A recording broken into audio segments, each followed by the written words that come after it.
के कङ्ग्रेसको कतिपयले के भन्नुहुन्छ भन्दै गर्दाखेरि सागर आयो चुनाव लड्यो हराउने त हो नि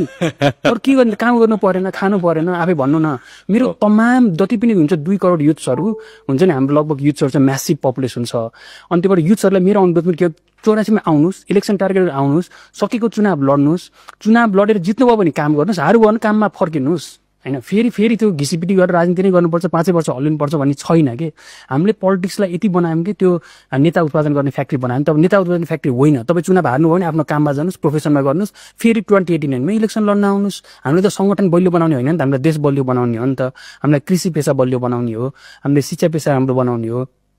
उद्योगहरु बलियो बनाउने हो ब्याक टु उद्योग जानुस् हामीलाई धेरै भब्बड पार्टीहरु भब्बड संगठनहरु भब्बड कार्यकर्ताहरु चाहिएको होइन हाम्रो छोटो मिठो कार्यकर्ता भए हुन्छ भोलि संसदमा तपाई चुनाव हार्नु भयो भने प्रतिपक्ष भने त्यही नै छ प्रतिपक्षको राम्रो